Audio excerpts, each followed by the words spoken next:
Future के perfect tense में भी यही होता है कि अगर सेंटेंस में चुका होगा, चुकी होगी, चुके होंगे, लिया होगा, दिया होगा, ली होगी, दी होगी, की होगी, आया होगा, गया होगा, उठा होगा, बैठा होगा, रोया होगा, सोया होगा, नाचा होगा, गाया होगा, इस तरह से आए फ्यूचर परफेक्ट में। लेकिन अगर सेंटेंस में फ्यूचर के बजाय प्रेजेंट या पास्ट का बोध हो रहा हो, ऐसा लग रहा हो जैसे कि सेंटेंस तो फ्यूचर में है ही नहीं, ऐसे में विल की जगह क्या यूज करना होगा? वुड। एग्जाम्पल्स देखिए, वो 5 बजे खेल चुका होगा। चुका होगा, चुका होगा आ गया फ्यूचर का परफेक्ट टेंस। इस टेंस में हमेशा ध्यान रखिए सब्जेक्ट चाहे जो भी हो, हमेशा ऑक्सिलरी वर्ब विल हैव का यूज होता है। और कभी गलती मत करिएगा, जब भी कोई वर्ब 2 वर्ड्स की होती है बीच में लगता है नॉट, ये हमेशा ध्यान रखिए। वो 5 बजे खेल चुका होगा, अफर्मेटिव सेंटेंस है, सब्जेक्ट है ही, वो खेल चुका होगा, खेलना यहां पर क्रिया है, प्ले। ही विल हैव के बाद क्या आएगा? वर्ब की थर्ड फॉर्म। परफेक्ट टेंस में हमेशा वर्ब की थर्ड फॉर्म आती है, किसी भी परफेक्ट टेंस में। ही विल हैव प्लेड 5 बजे एट 5 o'clock, 5 भी कह सकते हैं, 5 o'clock की जगह केवल 5। He will have played at 5। अब ये सेंटेंस तो फ्यूचर में था, क्योंकि 5 अभी बजे कहां है, तभी तो मैं कह रहा हूं वो 5 बजे खेल चुका होगा। 5 तो बजेंगे आगे, यानी फ्यूचर में, तभी तो मैंने विल हैव का यूज किया।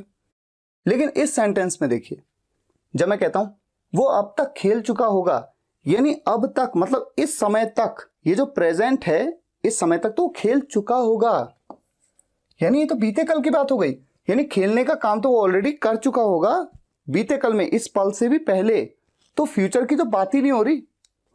ऐसे में विल हैव की जगह पे क्या आ जाएगा? विल की जगह पे हो गया वुड।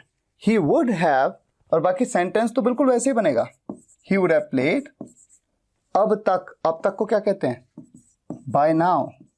तो आपने देखा कितना इंटरेस्टिंग हो गया, विल हैव की जगह पे वुड हैव का यूज हो रहा है, क्योंकि सेंटेंस में भविष्य में किसी काम को कर चुके होने की बात नहीं हो रही है, बल्कि अब तक हो चुका होगा वो काम।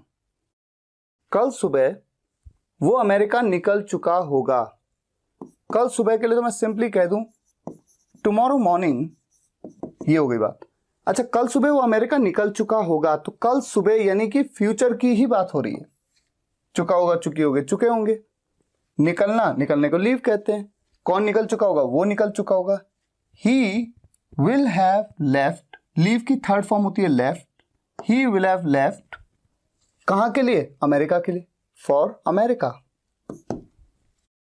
Tomorrow morning he will have left for America. क्या वो 2025 तक ग्रेजुएशन कर चुकी होगी? चुका होगा, चुकी होगी, चुके होंगे, इंटरोगेटिव सेंटेंस है। शुरुआत हो रही है क्या से? इस क्वेश्चन का आंसर आप यस या नो में दे सकते हैं। तो क्या के लिए व्हाट का यूज तो होगा नहीं, इंटरोगेटिव सेंटेंस है, ये तो यूज होगा नहीं, सीधा विल से शुरुआत होगी। सब्जेक्ट है वो, चुकी होगी बोल दिया, इसका मतलब किसी लड़की की बात हो रही है, तो शी। विल शी हैव, कर चुकी होगी ग्रेजुएशन। ग्रेजुएशन करने को ग्रेजुएट एक वर्ड है जिसका मतलब होता है ग्रेजुएशन करना, तो उसकी थर्ड फॉर्म होती है graduated. Will she have graduated 2025 तक बाय 2025। अच्छा, यहां पर आप एक चीज नोट करिएगा, देखिए इंटरोगेटिव सेंटेंस है, विल कहा, उसके बाद सब्जेक्ट कहा, उसके बाद हैव लगाया, उसके बाद हमने क्या कहा? सीधा वर्ब की थर्ड फॉर्म, और क्रिया होती है ग्रेजुएट, जैसा मैंने आपको बताया, उसकी थर्ड फॉर्म ग्रेजुएटेड। लेकिन आप चाहें तो एक काम और कर सकते हैं, करना को, वर्ब को आप करना समझ लीजिए, करना मतलब डू, तो डू की थर्ड फॉर्म होती है डन। तो मैं एक काम कर सकता हूं, हैव के बाद यहां पर लिख सकता हूं done. Will she have done, क्या वो कर चुकी होगी? क्या? ग्रेजुएशन, क्योंकि ग्रेजुएशन ये एक नाउन भी है। तो जिन्हें थोड़ा सा आइडिया है, आप इस सेंटेंस को 2 तरीके से बना सकते हैं।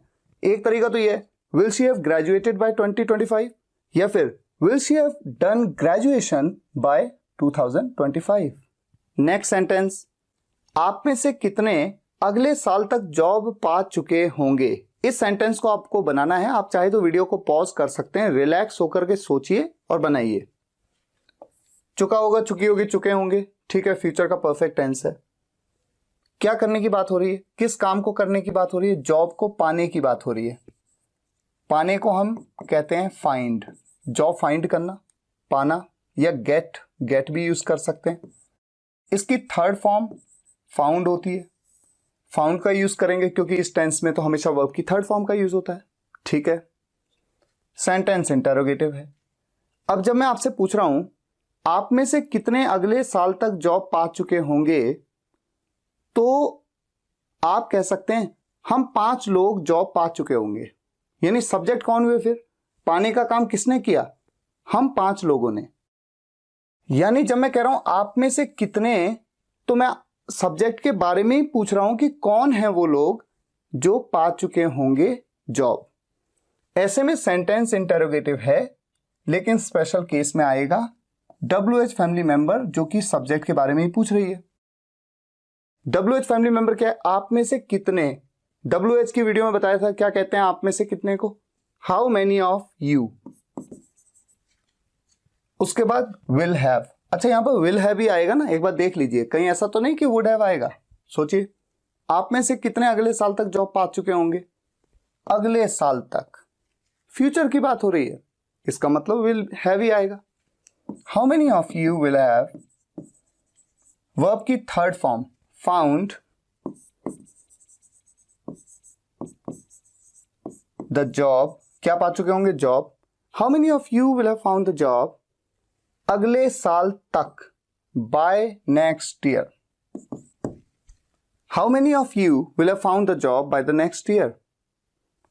मेरे पापा घर पहुंच चुके होंगे। इस सेंटेंस को देखते हैं, आपने तुरंत सोच लिया चुका होगा, चुकी होगी, चुके होंगे, ठीक है, फ्यूचर का परफेक्ट टेंस है, क्लियर। और सब्जेक्ट कौन है, पहुंचने का काम कौन कर चुका होगा, मेरे पापा, तो सब्जेक्ट है मेरे पापा, माय फादर। अब सवाल यह है कि क्या ये सेंटेंस फ्यूचर में है या प्रेजेंट की बात कर रहा है। मेरे पापा घर पहुंच चुके होंगे, ऑब्वियसली अगर मैं आपसे कहूं कि मेरे पापा घर पहुंच चुके होंगे, यानी कि प्रेजेंट में, इस पल से पहले ही पहुंच चुके होंगे, तो एक तरह से जो ये पहुंचने का काम ये हो चुका होगा, तो ये पास्ट हो गया। ऐसे में विल हैव नहीं बल्कि क्या यूज होगा, would have. My father would have, पहुंचने को क्या कहते हैं, रीच। रीच की थर्ड फॉर्म लगती है हमेशा, रीच कहां, घर, home. My father would have reached home. हम शाम को दिल्ली पहुंच चुके होंगे। अब यहां पर कह दिया देखो शाम को, तो शाम तो अभी हुई नहीं है, ये तो फ्यूचर की बात है। ऐसे में चुका होगा, चुकी होगी, चुके होंगे, विल हैव का यूज होगा, वुड हैव का नहीं होगा। यहां पर भी वर्ब है पहुंचना, सब्जेक्ट है हम, वी विल हैव रीच्ड, कहां पहुंच चुके होंगे, दिल्ली, दिल्ली, शाम को, इन दी इवनिंग।